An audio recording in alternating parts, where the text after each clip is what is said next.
أعوذ بالله من الشيطان الرجيم. بسم الله الرحمن الرحيم. الرحمن علم القرآن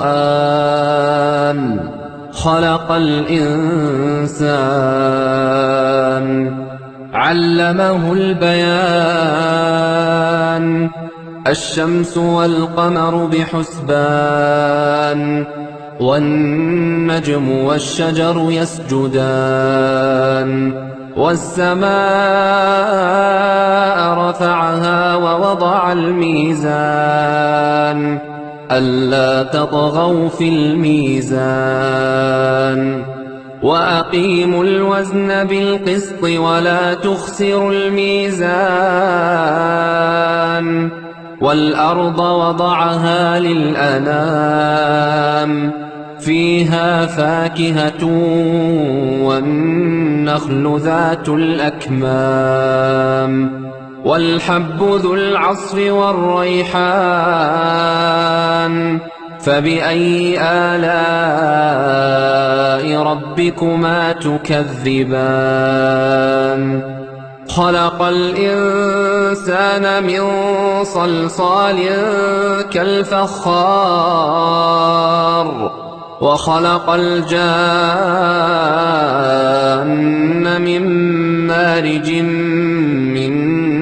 نار فبأي آلاء ربكما تكذبان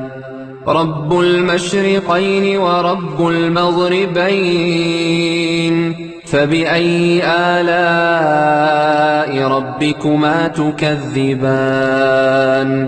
مرج البحرين يلتقيان بينهما برزخ لا يبغيان فبأي آلاء ربكما تكذبان يخرج منهما اللؤلؤ والمرجان